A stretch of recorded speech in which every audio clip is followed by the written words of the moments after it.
A primera vista, el Imperio Español parecía invencible. Había cruzado océanos, levantado ciudades, dominado rutas comerciales y gobernado territorios tan lejanos entre sí que muchos contemporáneos habrían jurado que nada podía romperlo. Pero la gran pregunta no era cómo había crecido tanto, sino cómo un coloso así pudo empezar a desmoronarse desde dentro, mientras todavía parecía estar en la cima del mundo. Las causas no llegaron de golpe, se fueron acumulando en silencio, como grietas bajo una muralla inmensa, hasta que un día la estructura ya no pudo sostener su propio peso. Hola, bienvenidos. Antes de seguir, dejad en los comentarios qué creéis que fue más decisivo en la caída del Imperio Español: las guerras, la mala administración o las rebeliones en América.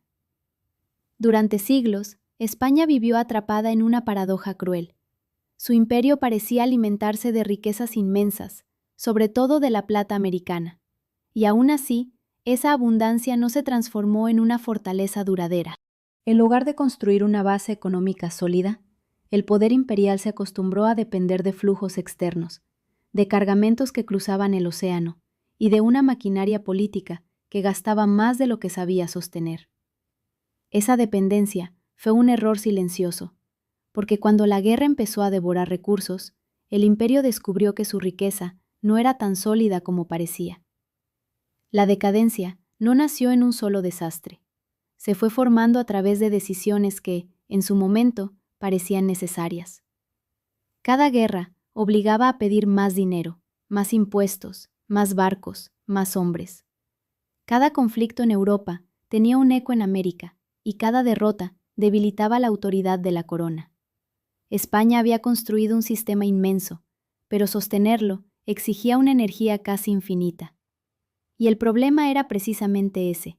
El imperio funcionaba como si el mundo estuviera quieto, cuando en realidad sus rivales estaban aprendiendo, innovando y esperando la ocasión para golpear. Los enemigos exteriores no tardaron en oler debilidad. Inglaterra y Holanda desafiaron el dominio marítimo español, atacaron rutas, rompieron monopolios y demostraron que el océano ya no pertenecía a una sola corona.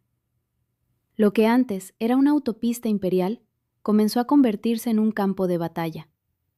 Y aquí apareció una de las primeras grandes revelaciones. España no estaba perdiendo solo territorios, estaba perdiendo el control del ritmo del mundo. Cuando otras potencias avanzaban con nuevas formas de comercio y de guerra naval, el viejo aparato imperial español respondía con estructuras pesadas, lentas y cada vez más costosas. Pero el golpe más peligroso no vendría únicamente del exterior, vendría del propio corazón del imperio. En el siglo XVIII, las reformas borbónicas intentaron modernizar y reforzar el control sobre los territorios americanos. Sobre el papel, parecían una solución racional: más administración, más impuestos, más supervisión, más obediencia. En la práctica, esas reformas tensaron una relación ya frágil. Los criollos, descendientes de españoles nacidos en América, comenzaron a sentir que el imperio ya no los necesitaba como socios, sino que solo los quería como subordinados. Los cargos importantes quedaban reservados para los peninsulares, y esa humillación lenta fue acumulando resentimiento. Y entonces surgió una pregunta que nadie en Madrid quería responder. ¿Qué ocurre cuando una élite colonial deja de creer que el imperio la representa? La respuesta no se vio de inmediato, pero estaba creciendo en silencio. Los criollos no eran revolucionarios al principio. Muchos querían más poder dentro del sistema, no necesariamente romperlo.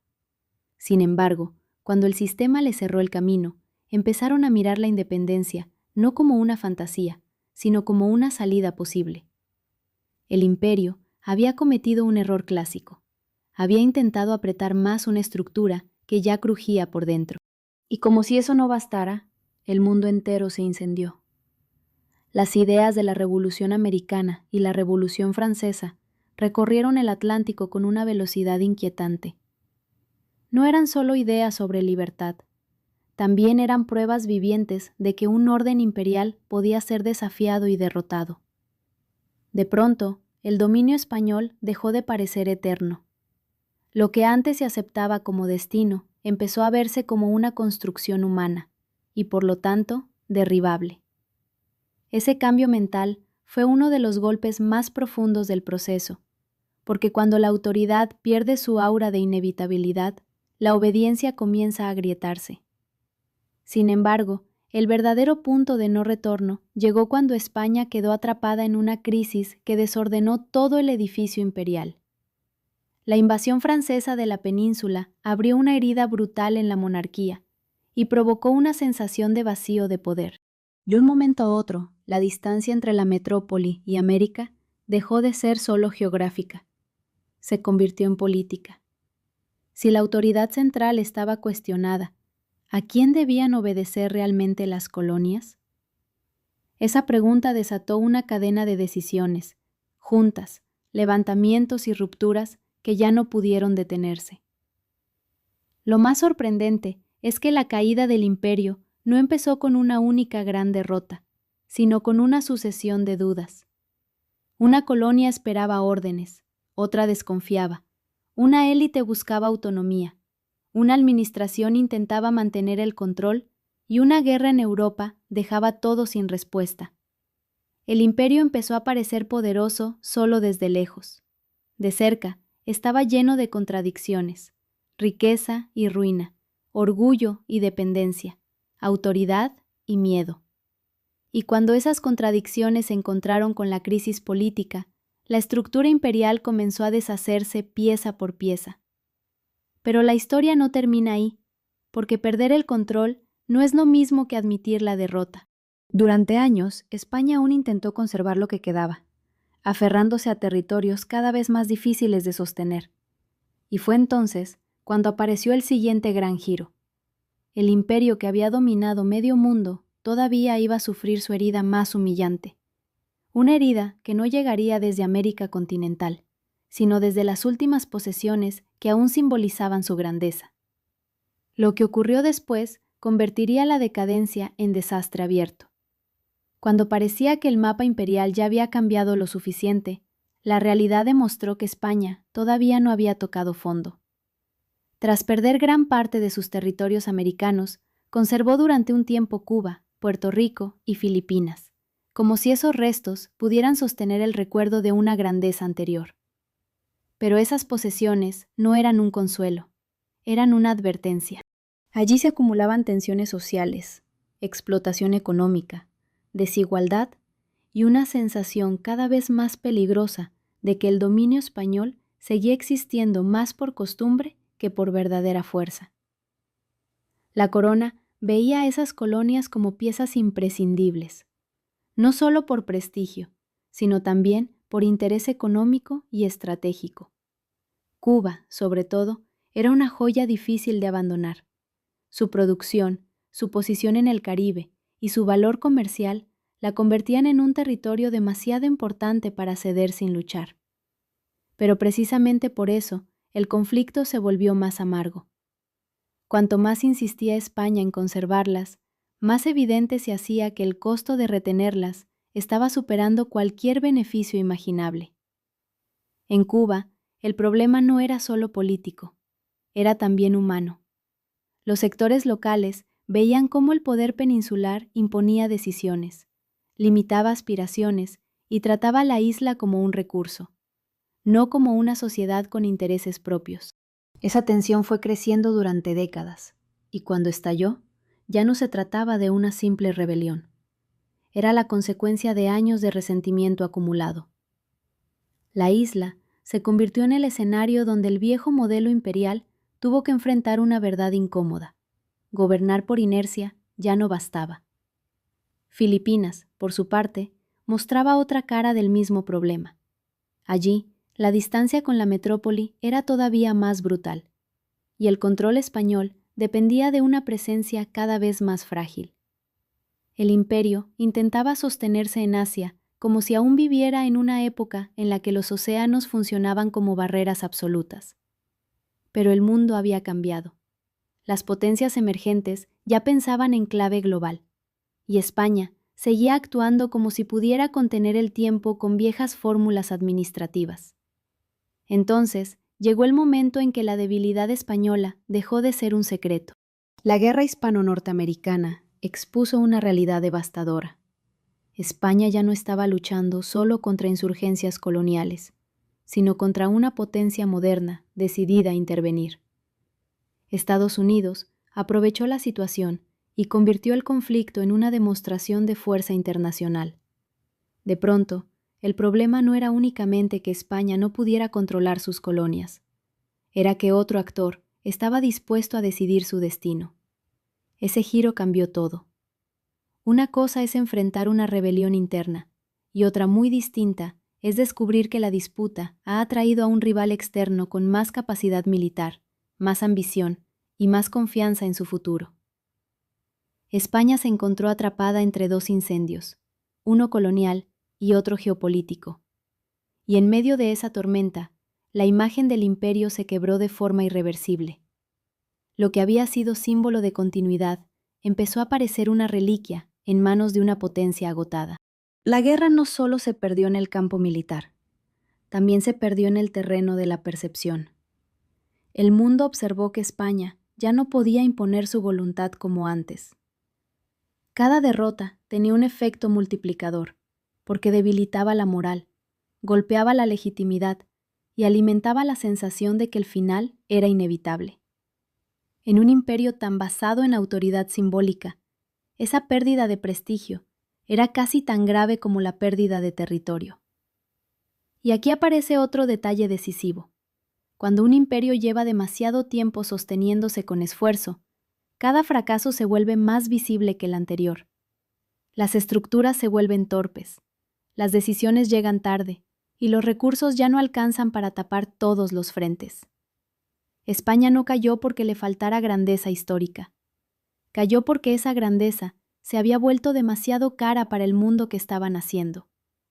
La modernidad no premió a los imperios inmóviles, premió a los que supieron adaptarse más rápido. La derrota de 1898 convirtió la decadencia en una humillación pública. El país dejó de discutir sobre si podía conservar el imperio y pasó a enfrentarse con la realidad de haberlo perdido casi todo. Pero incluso entonces quedaba una pregunta más amarga. ¿Había sido esa derrota el final de un proceso o simplemente el último acto de una tragedia mucho más larga? La respuesta obligaba a mirar hacia atrás, a las decisiones que durante siglos habían ido debilitando la maquinaria imperial desde dentro. Lo más inquietante es que la caída no surgió de una sola traición ni de un único desastre militar. Fue una cadena de errores, presiones y cambios históricos que España no supo detener. Primero, perdió la capacidad de controlar sus colonias americanas. Después, quedó atrapada entre reformas que molestaban, guerras que agotaban y rivales que crecían. Más tarde, cuando intentó aferrarse a lo último que conservaba, ya era demasiado tarde. El imperio no se derrumbó de un solo golpe.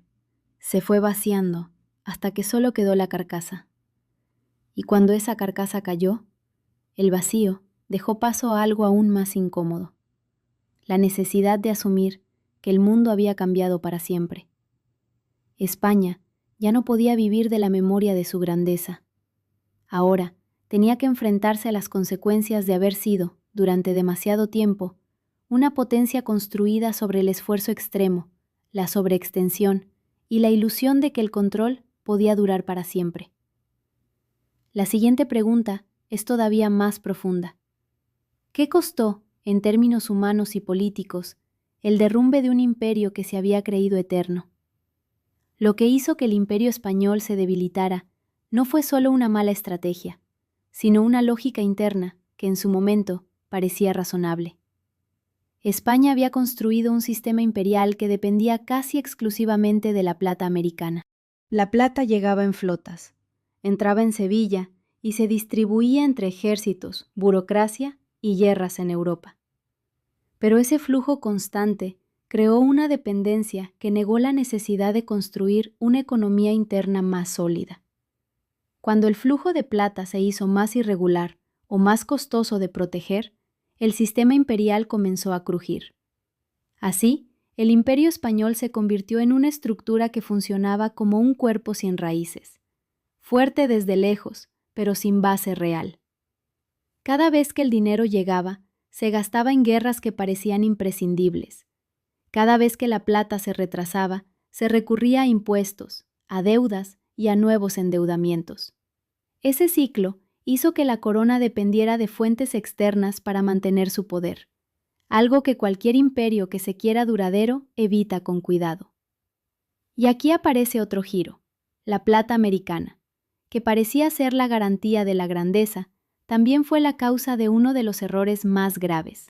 Al llegar tanta riqueza tan rápido, España se acostumbró a vivir de ella, sin crear una base económica que pudiera sostenerse sin ese recurso. Eso fue como construir un castillo sobre arena. Cuando la arena se movió, todo comenzó a caerse. Pero eso no fue solo un error económico, fue también un error político. La corona, convencida de que tenía todo el poder, ignoró señales de cambio. En América, los criollos empezaron a sentirse excluidos. En Europa, los rivales empezaron a ver una debilidad. En la administración, la burocracia se volvió lenta y costosa. Y así, mientras la plata entraba, el imperio se debilitaba desde dentro, sin que nadie se diera cuenta del daño acumulado. Un ejemplo claro de esto fue la política de los monopolios comerciales. España quería que todo el comercio con América pasara por sus manos, sin competencia.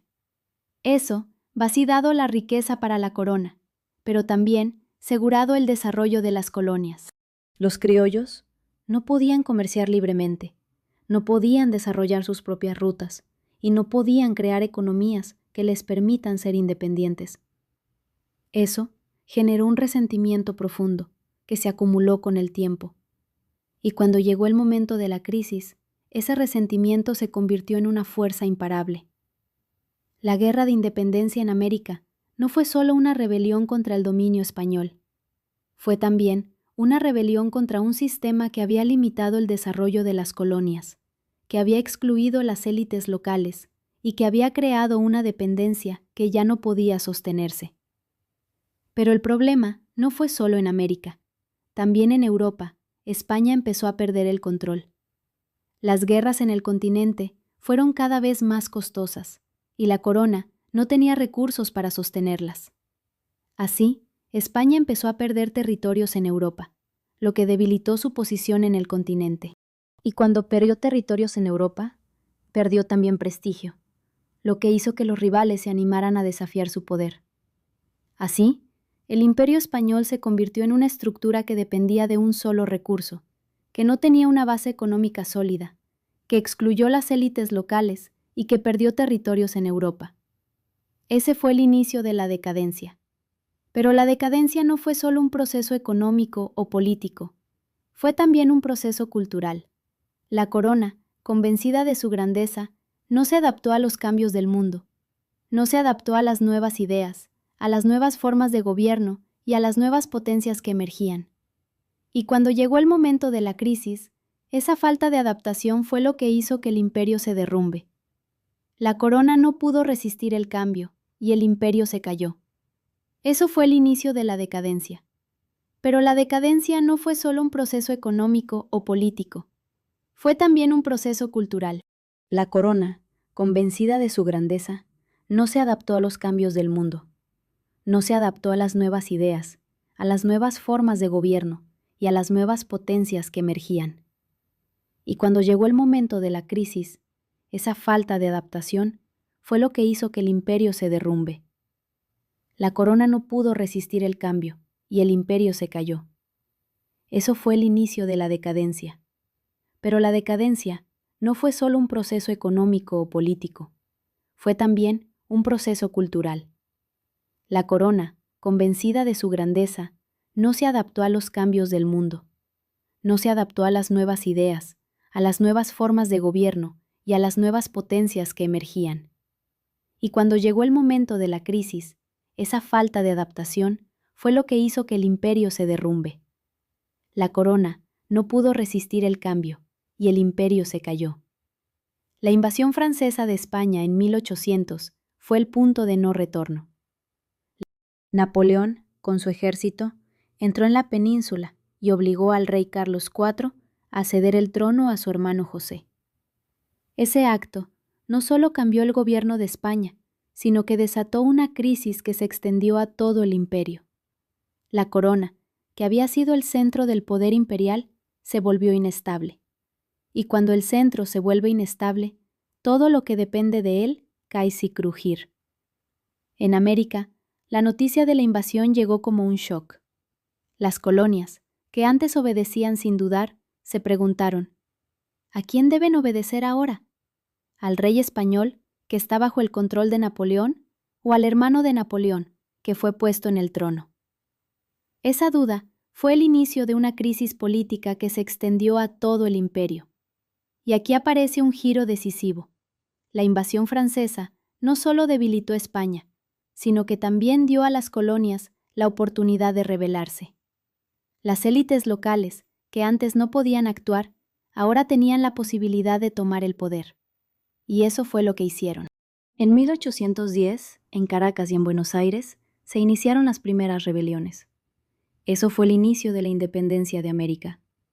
Pero la independencia no fue un proceso fácil. Fue una guerra larga, costosa y sangrienta.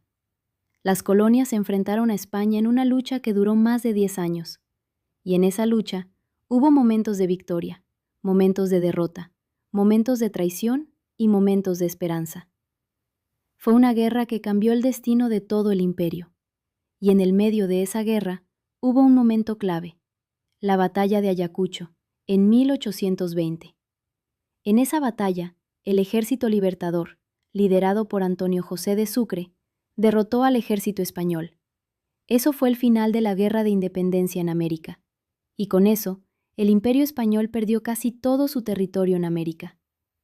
Pero la pérdida de América no fue solo un fe político, fue también un hecho humano.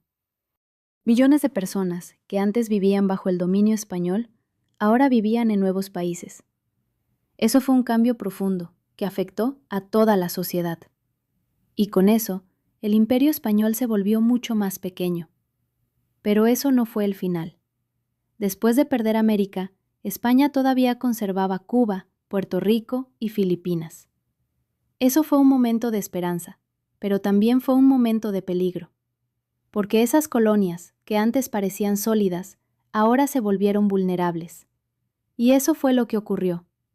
La Guerra de Cuba fue el punto de no retorno para las últimas colonias. España, convencida de que podía mantener Cuba, envió ejércitos y recursos para controlar la rebelión. Pero la rebelión no fue solo una guerra local. Fue una guerra que atrajo a Estados Unidos, que quería intervenir en el Caribe. Y eso fue lo que ocurrió. En 1898, Estados Unidos entró en la guerra. Con su ejército y su marina, atacaron Cuba y Filipinas. España, que ya estaba debilitada, no pudo resistir. En pocas semanas, perdió Cuba y Filipinas. Eso fue el final del Imperio español. Pero la pérdida de Cuba y Filipinas no fue solo un fet político, fue también un hecho humano. Millones de personas que antes vivían bajo el dominio español, ahora vivían en nuevos países o bajo el control de Estados Unidos. Eso fue un cambio profundo que afectó a toda la sociedad, y con eso el Imperio español se volvió mucho más pequeño. España, que antes era una potencia global, ahora se volvió un país pequeño, sin imperio. Eso fue un cambio profundo que afectó a toda la sociedad. Pero eso no fue el final. Después de perder Cuba y Filipinas, España todavía conservaba Puerto Rico. Pero Puerto Rico también fue perdido, en 1898. Eso fue el final del Imperio español. Y con eso, el Imperio español se volvió mucho más pequeño. España, que antes era una potencia global, ahora se volvió un país pequeño, sin imperio. Eso fue un cambio profundo que afectó a toda la sociedad. La pérdida del Imperio español no fue solo un hecho político, fue también un hecho humano. Millones de personas que antes vivían bajo el dominio español, ahora vivían en nuevos países. Eso fue un cambio profundo que afectó a toda la sociedad. Y con eso, el Imperio Español se volvió mucho más pequeño. España, que antes era una potencia global, ahora se volvió un país pequeño, sin imperio. Eso fue un cambio profundo que afectó a toda la sociedad. Pero eso no fue el final. Después de perder el imperio, España tuvo que enfrentarse a una crisis política y económica. El país estaba debilitado y la crisis se extendió a toda la sociedad. Eso fue un cambio profundo que afectó a toda la sociedad. Y con eso, el Imperio Español se volvió mucho más pequeño. España, que antes era una potencia global, ahora se volvió un país pequeño, sin imperio. Eso fue un cambio profundo que afectó a toda la sociedad. La decadencia del Imperio Español no fue solo un proceso económico o político, fue también un proceso cultural.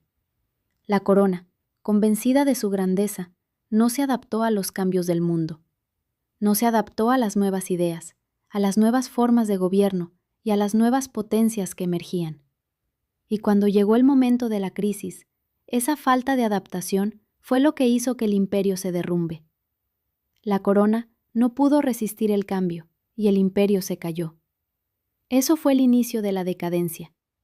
Pero la decadencia no fue solo un proceso económico o político, fue también un proceso cultural. La corona, convencida de su grandeza, no se adaptó a los cambios del mundo. No se adaptó a las nuevas ideas, a las nuevas formas de gobierno y a las nuevas potencias que emergían. Y cuando llegó el momento de la crisis, esa falta de adaptación fue lo que hizo que el imperio se derrumbe. La corona no pudo resistir el cambio y el imperio se cayó. La pérdida del Imperio Español tuvo un impacto profundo en España. El país, que antes era una potencia global, ahora se volvió un país pequeño, sin imperio. Eso fue un cambio profundo que afectó a toda la sociedad. Y con eso, el Imperio Español se volvió mucho más pequeño. España, que antes era una potencia global, ahora se volvió un país pequeño, sin imperio. Eso fue un cambio profundo que afectó a toda la sociedad. Pero eso no fue el final. Después de perder el imperio, España tuvo que enfrentarse a una crisis política y económica. El país estaba debilitado y la crisis se extendió a toda la sociedad. Eso fue un cambio profundo que afectó a toda la sociedad. Y con eso, el Imperio Español se volvió mucho más pequeño. España, que antes era una potencia global, ahora se volvió un país pequeño, sin imperio.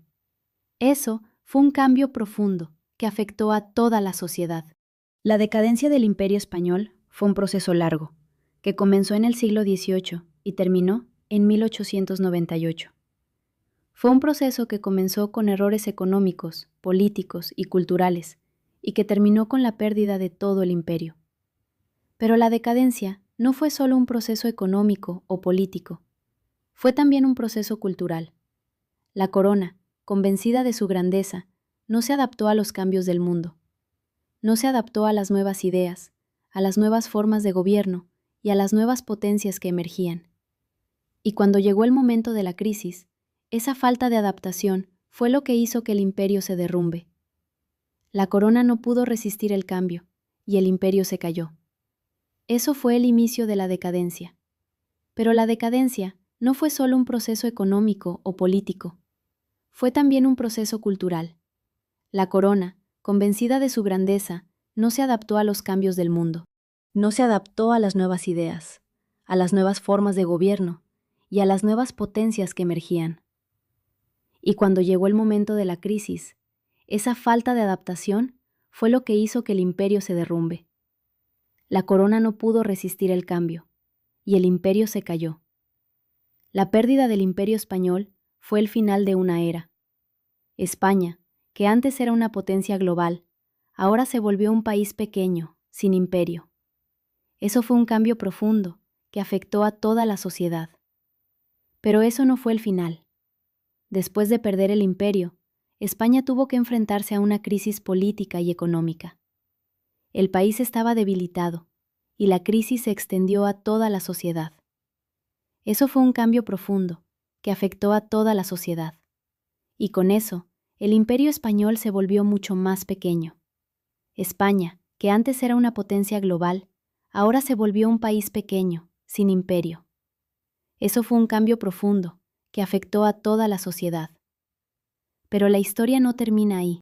La pérdida del Imperio español fue el inicio de una nueva era.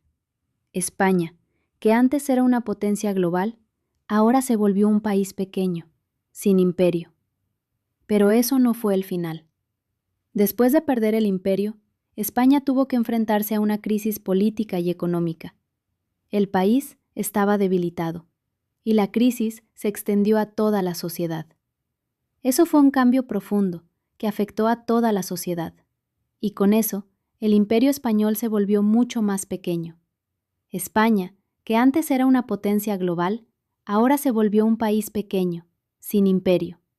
Eso fue un cambio profundo que afectó a toda la sociedad. Pero la historia no termina ahí. La pérdida del Imperio español fue el inicio de una nueva era.